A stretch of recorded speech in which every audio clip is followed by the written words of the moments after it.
bu nawet bi tàmbalee fii ci Sénégal bokk na ci fu suñu xel di njëkk dem muy waa mbënd mi ñu war a nag bàyyi xel bu baax courant beeg ndox mi ndaxte faral na fi di def ay jéeya. tey liggéey monsieur Matar la woon courant bi maas ko ba courant maas ba maa ngi di kon enseignant si wetu géej gi sama booy ñu ma jël si ak 2 roues ma daw dafa tawoon nii affaire bi taa moom muy branché affaire bi dóor na ko dóor bu métti sax man ba ma ñëwee su ma laalee yaram yi da ngay dégg affaire mel ni luy saxaar cas ngay dégg wallaahi. fii nag ci fiñ mi lu mujj ci semaine tabaski bile maasub courant bi jot na fi faatab bakkan. récemment bi am sama koñ muy côté fiñ mi c'est un boutiquier qui avait un frigo et ce frigo avait tendance à ce que de temps en temps muy arrivé ci moom ni ñu ko waxee am une électrocution au niveau du frigo donc mën na am peut-être xëy na loolu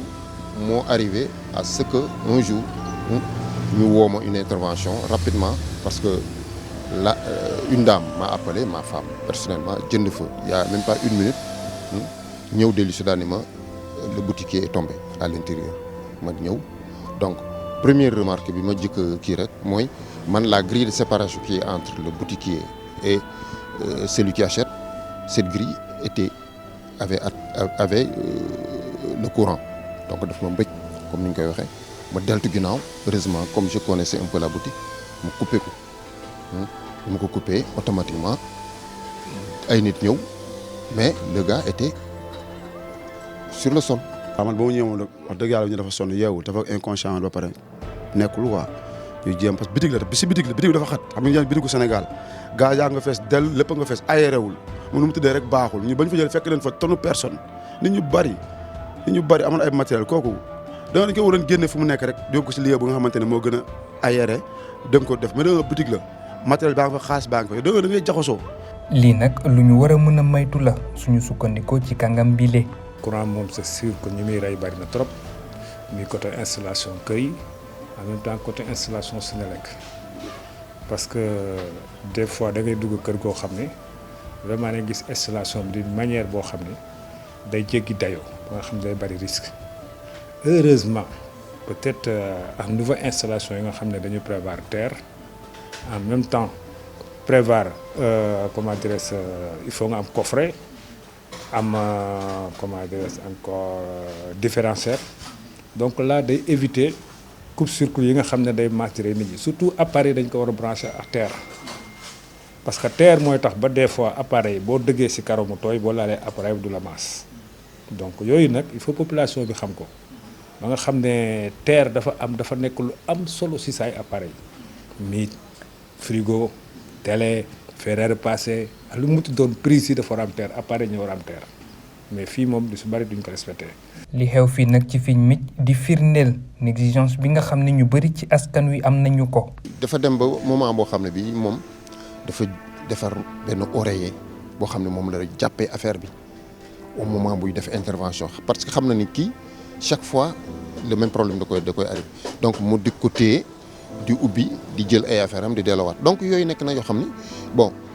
xam nga nag nit ki it bon am na yoo xam ne bu koy def it xëy na da koy def pour peut-être xëy na dafa néew doole ou bien peut-être matériel moo màgget ou bien ñàkk xam mais ñetti yooyu daf ci nekk waaw ki xam dëgg-dëgg courant xam na lu def yu demee noonu matériel bi it bu fee dem ba màgget boo ko mënee changer am moyen yoo ko war a changer ko. c'est que boo yoree appareil boo xam ne da nga koy utiliser muy masse. là da ngay seet un technicien ça dépend si ban appareil la bu dee frigo nga seeti un technicien nga xam ne defal frigo bu dee ay machine à laver ou bien n'importe quel appareil boo xam ne mu ngi si kër gi am na ñoo xam ne loolu la ñuy liggéey nga seet leen ne la sama appareil day marche là ñu changé ko mais fii c'est que dañuy topp suñu néew doole ba nga xam ne da nga yor appareil boo xam ne xanta la goo xam ne vraiment dara waratul marché même si biir kër nga koy taxale di ko taxale ba ëllëg muy loolu lu màgget na lu baaxul donc peut-être technologie bi toll na foo xam ne buñ ne la lii baaxul am na raison donc raison yi mooy tax képp ku yor installation bu màgget da nga ko war a defaraat même boo ko mënul def en cas nga def ko apparent avec des coffrets c'est possible parce que déjà ay golotte ngi fii ça sert à protéger les tuyaux bu kenn du ko gis bu dee rafetaay rek la boo defee ay golotte installation bi dina rafet. askan wi nag fare di joxoñ baaram tuuma waa Senelec ci yéex yi ñu nemmeeku ci saytu ak toppatoo poto yu yàqu yi. bëgg dem soo bundu kër rek dañoo yow fatar may xëy di say dégg poto bi di feetal ma ne lii wóoru damaa ko disjoncteur boo sama waa gaale ñu ne wootal Senelec ma wootal direction ba 7 heures du matin ba 13 heures ñëwul damaa mujjee woo benn agent ñu fay ko mu dagg affaire bi parce que poto bi la fil wat si poto bi la mu mujjee changé affaire bi problème bi mooy Sénégal lu war def 1 heure de temps dañ koy def 4 heures de temps wala 10 heures de temps loolu mënul xaar. bu njëkk ba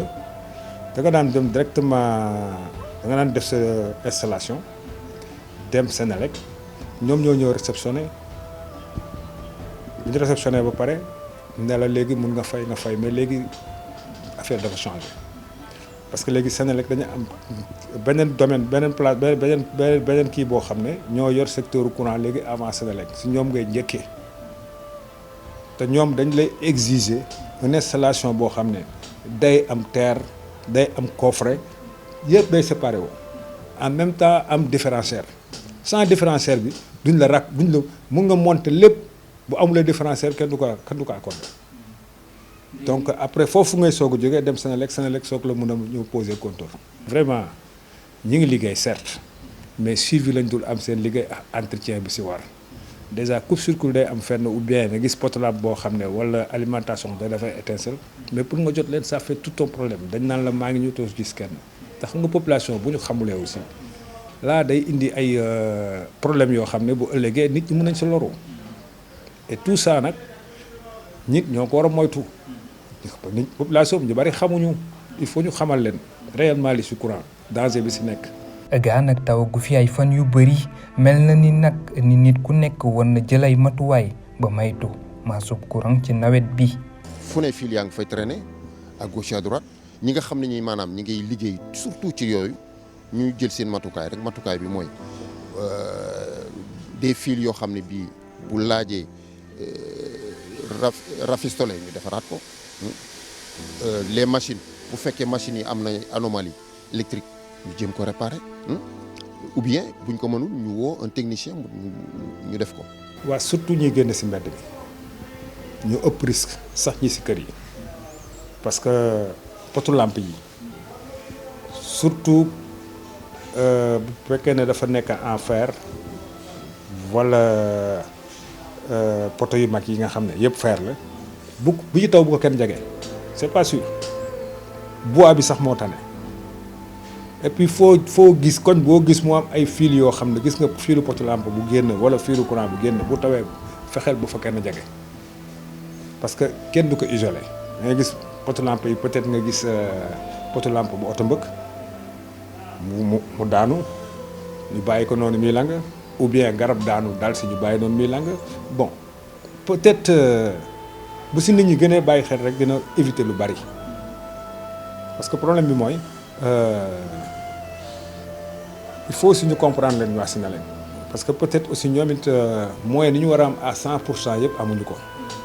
Sénégal moo demee noonu donc mooy daal nit ñi mën a moytu bu baax surtout bii taw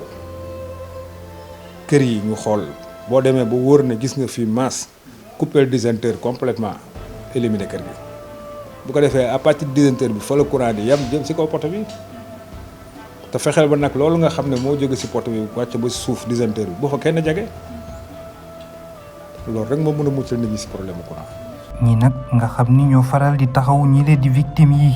ñu ngi ñëwaat ci naka la képp ku nekk ci ñun war a doxalee ci kanam ki nga xam ne ndogal bi wàcc na ci moom. boo ñëwee rek nga gis ne kii dafa perdre connaissance mais boo xoolee respiration bi di nga gis ne kii mi ngi respirer bu boobaa da nga koy mettre en position latérale de sécurité. boo ko tegee en position latérale de sécurité après nga alerter les secours léegi boo alerter les secours mais da ngay ut ay compresse da ngay jël ay compresse froide teg ko ci côté yi lakk yi xam nga loolu moo koy dimbali moo koy soulager en attendant les secours waaw loolu da nga koy def. beneen bi mooy da ngay fekk victime bi mu perdre connaissance ba pare du respirer bu boobaa subitement da ngay alerter les secours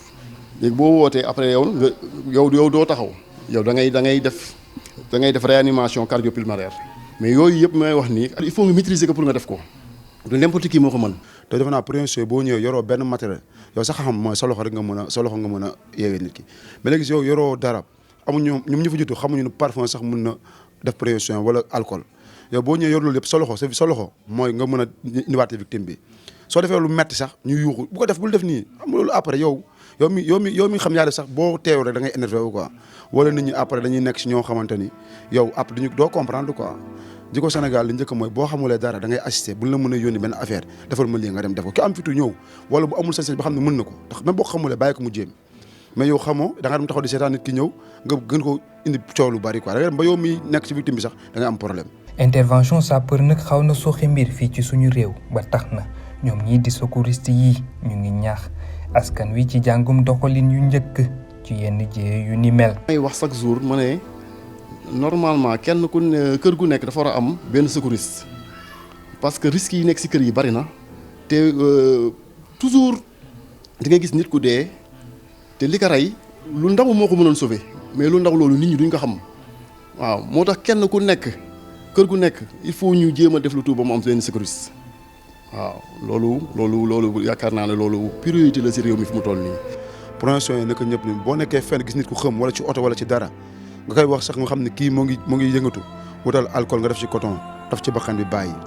bàyyi dina commencé def rage loolu nga mbéj ko ba pare boo ñëwee da ngay tekk lépp lu seere ci yaram bi bu nekkee jigéen la nga tekki cité gorge bi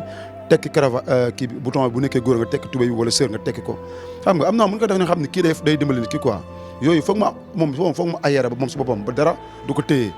su ko defee nag nga doo commencé di ko yee di wax turam te bu ñu ragal quoi bu ñu amul alcool ak parfum nañ koy mbéj mu yeewu da nga koy mbéj yu saf bu commencé réaction nga xam ne kii yeewu na bu ko bàyyeeti nag noonu ngay taxawoo ak moom bu ko bàyyeeti ba bu muy jug nga toog bu ñëwee bu nekkee am na mboq nga jël numéro téléphone nga woote su nekkee mun nga ko may mu naan du sedd bu am sucre mu naan ko tuuti mu xaw a ñëwaat des fois accident am ñu ne police ñëwagul mais la moo tax des fois mënuñ jël benn policier affecté ko ci camp pompier xam moom foofu rek lay xëy camp pompier rek lay xëy moom bu wàccee day ñibbi këram camp pompier lay xëy bu yenn cas yi amee police ak pompier ñoo war a ànd ci benn oto dem ci intervention boobu mais des fois nga ñëw ñu ne xaar foog police pompier du laal tant que police deful yenn affaire yi kosaa yi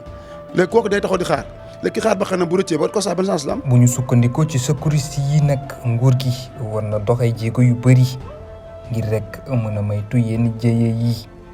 ñoom nag ñu ngi koy ñaax mu gën a yokk jumtuwaay pompier yi ba ñu mën a maytu yi ni mel.